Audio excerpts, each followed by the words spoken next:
Hi guys. इस video में हम बात करने वाले हैं chapter number 8 sequence and series के बारे में। और शुरू करते हैं।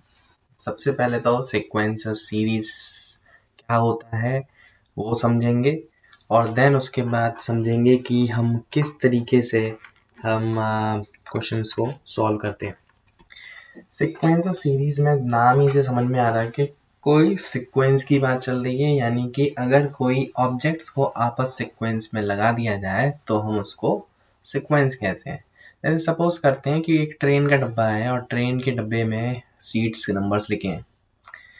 2 नंबर पे एक आदमी बैठा है, और एक फिर 6 नंबर पे आदमी बैठा है, और एक 10 नंबर पे आदमी बैठा है, फिर 14 नंबर पे, 18 नंबर पे, और लास्ट 22 नंबर पे।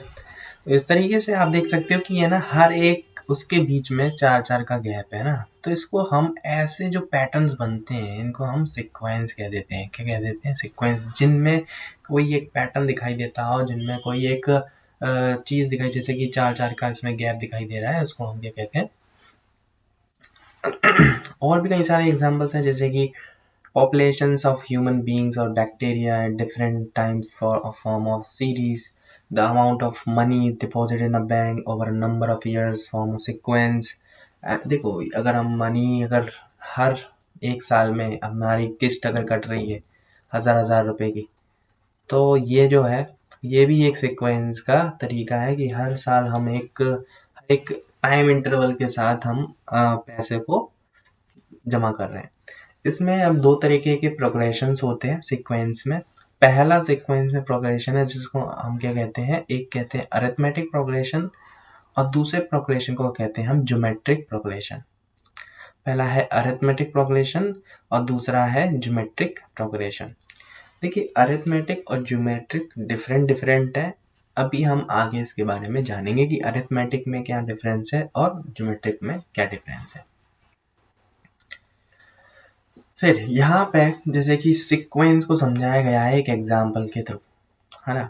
अब जैसे एक उन्होंने क्या बताया कि मान लीजिए एक बच्चा पैदा होता है, और बच्चा जो है 30 साल का हो चुका है।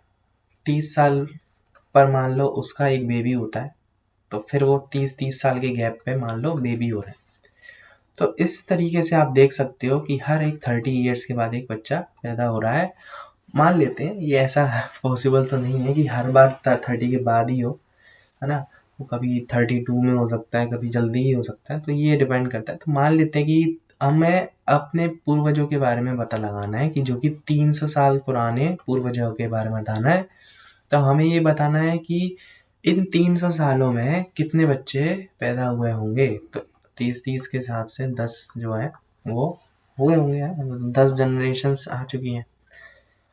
अब यहाँ हम बात कर रहे हैं कि एक एग्जाम्पल की, जो कि ऐसा दिखाया हुआ है कि सबसे पहला नंबर है 2, फिर 4, फिर 8 आ गया, फिर 16 आ गया, फिर 32 आ गया। तो आप जैसे इसमें देखोगे कि मल्टीप्लाई हो रहा है, किसका 2 का मल्टीप्लाई हो रहा है हमेशा। किसका मल्टीप्लाई हो रहा है इसमें, इसको हम क्या कहते हैं, ऐसे सीक्वेंस, इसको हम क्या कहते हैं, सीक्वेंस कहते हैं, है ना। ऐसी चीज़ों को क्या कहते हैं, हम सीक्वेंस कहते हैं। और अब और कई सारी चीज़ें लिखते हैं, जैसे कि आपका, और जो सबसे लास्ट में मान लो इस सीरीज में सबसे लास्ट में मान लो 1024 टर्म है, इसका 1024वां टर्म है। तो सबसे लास्ट वाले टर्म को हम क्या कहते हैं, जनरल टर्म कहते हैं। इसको जनरल टर्म कहते हैं, सबसे लास्ट वाले को जनरल टर्म, और सभी इन सबको हम क्या कहते हैं, टर्म्स कहते हैं। तो इस तरीके से हम सबसे लास्ट वाले को हम जनरल टर्म कहते हैं, और सभी टर्म्स को हम टर्म्स कहते हैं। अब शुरुआत में जैसे कि आप देख सकते हो कि पहला जो सबसे था वो हमारा था A1, जो कि हम लिखेंगे 2। अभी इसको अपन इस पे बोर्ड पे समझते हैं। हमारी सीरीज क्या थी, हमारी सीरीज थी 2, 4, 8, 16, 32 एंड सो ऑन 1024, राइट। ये सीरीज जो है, इसमें आप जैसे देख सकते हो कि हर बार 2 का मल्टीप्लाई हो रहा है, 2 का मल्टीप्लाई हो रहा है। इसमें उससे हमें अभी कोई मतलब नहीं है कि किससे मल्टीप्लाई हो रहा है, बस ये हमारी सीरीज है, ये A1 की वैल्यू है, ये A2 की वैल्यू है, ये A3 की वैल्यू है, ऐसे ऐसे ऐसे, ये सबसे लास्ट में AN की वैल्यू है। AN को हम जनरल टर्म कहते हैं, AN को हम कहते हैं, सबसे लास्ट वाले को हम जनरल टर्म कहते हैं, और इसके अलावा इसको हम first term, second term, third term हम इनको कहते हैं, जैसे कि इसमें सिखाया। दूसरी बात कि ये जो सीरीज है इसमें आप नंबर गिन सकते हो, है ना, इसमें आप गिन सकते हो, तो इसको हम फाइनाइट सीक्वेंस कहेंगे, एक फाइनाइट सीरीज है ये, क्योंकि इसमें आप टर्म्स को गिन सकते हो। ऐसे टर्म्स जिसमें आप गिन नहीं सकते कि वो कहाँ पे ख़त्म होगा, जैसे कि मान लो 3 है, फिर 3.33 है, फिर 3.333 है, एंड सो ऑन, फिर 3.333, फिर डैश डैश डैश, इस तरीके का कोई टर्म है जहाँ पे हमें पता नहीं चल रहा है, ऐसी सीरीज को हम इनफाइनाइट सीरीज कहते हैं, ऐसी सीरीज को हम इनफाइनाइट सीरीज कहते हैं। इसके बाद नेक्स्ट है, एक हमारे पास दो चीज़ें आ गए, फाइनाइट सीरीज और इनफाइनाइट सीरीज हमने सीखा, है ना। इसके बाद हमारे पास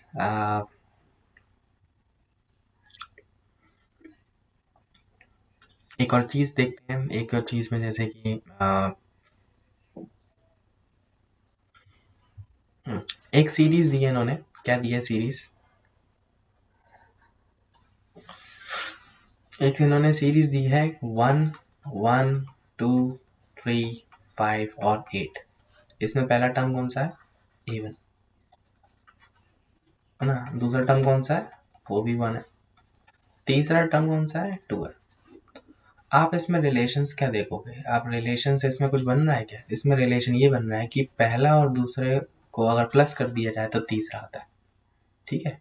पिछले दो अगर प्लस किया जाए, अगर मुझे इन दोनों को प्लस किया जाए तो ये मिल जाएगा, है ना, और 2 और 3 को प्लस करेंगे तो 5 मिल जाएगा, 3 और 5 को प्लस करेंगे तो, हमेशा नेक्स्ट टर्म निकालने के लिए हम पीछे के दो को प्लस कर रहे हैं, तो इसको हम क्या कहते हैं, फिबोनाची सीक्वेंस, जिसमें हम क्या कर रहे हैं कि एक टर्म निकालने के लिए एक पीछे वाला यानी कि -1 और एक और पीछे वाला, उससे भी पीछे वाला, उस दोनों को प्लस कर रहे हैं, तो हमारा ये आ गया फिबोनाची सीक्वेंस कहते हैं इसको।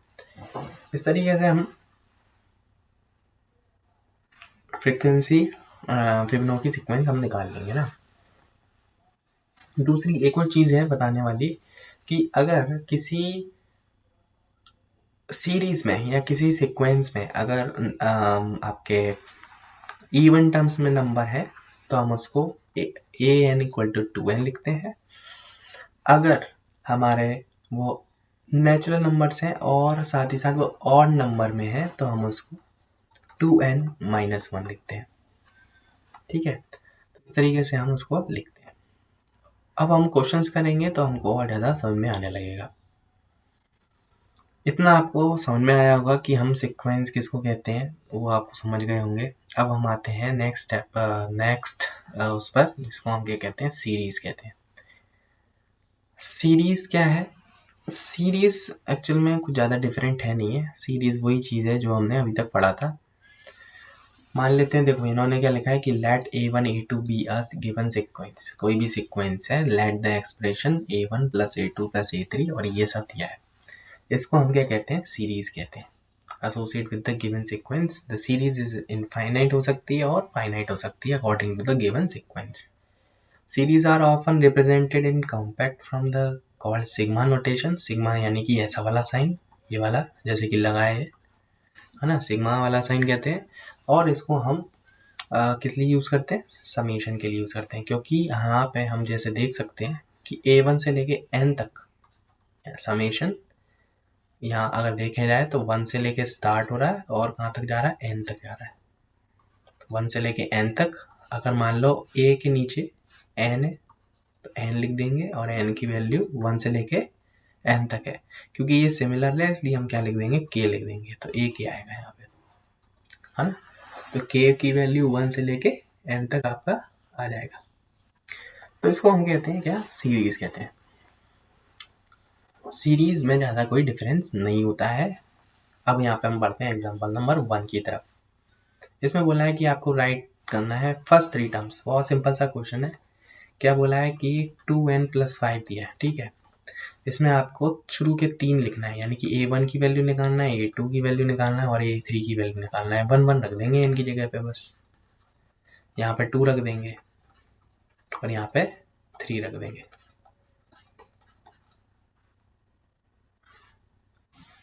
है ना। तो ये हो गया आपका 5, कितना हो जाएगा ये 7, ये हो जाएगा 9 और ये हो जाएगा 11। 7 9 और 11 हो जाएगा। ये आपका क्या हो गया, ये फर्स्ट 3 टर्म्स है। ऐसे ही जब आप इसको निकालेंगे तो ये भी सेम आपका इस तरीके से ही आपको इसमें वैल्यू रख के निकालना है। ओके, नेक्स्ट है एग्जांपल नंबर 2, जिसमें बोला है कि what is the 20th term. आपको क्वेश्चन दिया है कुछ ऐसा और उसमें बोला है 20 टर्म, तो आप क्या करोगे, n की जगह 20 रख दोगे। सिंपल सी बात है कि आप n की जगह क्या रख दोगे, 20 रख दोगे। तो a 20 n-1 यानी कि 20-1, 2-20 और 3+20 यानी कि 19 इंटू -18 इंटू 23 और ये मल्टीप्लाई करके आ रहा है आपका 7866। 820 की वैल्यू आ गई 7866। इस तरीके से हम जो है पूरी वैल्यू निकालते हैं। 820 की वैल्यू आ गई। अब नेक्स्ट दिया है आपको कि let the sequence a n be define as follows. a1 की वैल्यू दी है 1, an की वैल्यू दी है an-1+2 और for n is greater than 2 find first 5 terms and right corresponding series. अब देखिए यहाँ पे आपको क्या क्या गिवन दिया है। इसमें गिवन दिया है let the sequence a n और ए एन की वैल्यू a1 की वैल्यू दी है, a1 की वैल्यू दी है और an की वैल्यू दी है ये पूरी। अब निकालना क्या है, फर्स्ट 5 टर्म्स निकालने हैं, ठीक है। सिंपल सी बात है। a1 की वैल्यू आपको दी है, कितनी दी है 1, ये तो हमें मिल गया। अब हमें a2 निकालना है जो कि हम इसमें रख के निकालेंगे। हमें फॉर्मूला क्या दिया था, an-1+2 ये दिया है। इसमें मैं अगर 2 रख देता हूँ तो यहाँ पे कितना हो जाएगा, a1 हो जाएगा +2। a1 की वैल्यू 1 है +2 यानी कि कितना आ गया, 3 आ गया। a2 की वैल्यू कितनी आ गई, 3।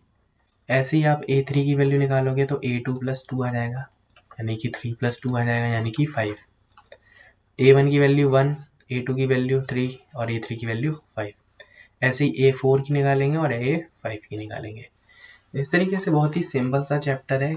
आपको कुछ करना ही नहीं है, एन की जगह पे बस 1 2 3 4 रखते जाना है और सॉल्व करते जाना है।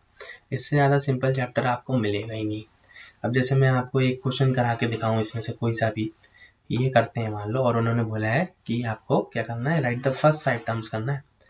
तो अब जैसे कि ये क्वेश्चन दिया है, इसमें आप क्या करोगे, फर्स्ट 5 1 2 3 4 5, ये सब वैल्यू निकालने के लिए क्या करोगे आप, 1 1+2, 2 2+2, 3 3+2, 4 4+2। इस तरीके से आपको वैल्यूज निकालनी है, 5 5+2, है ना। और इनको कैलकुलेट करना है ना, 3 1 3 हो जाएगा, ये हो गया 4 2 8, ये हो गया 5 3 15, ये कितना होगा 6 4 24 एंड 7 5 35। ये हमारा 8.1 खत्म हो चुकी है। अब हम आगे बढ़ेंगे 8.2 एक्सरसाइज की तरफ, जो कि आगे होगा, जिसमें हम सीखेंगे ज्योमेट्रिक प्रोग्रेशन, जो कि बहुत ही सिंपल सा है। उसको हम सीखते हैं अगले वीडियो में।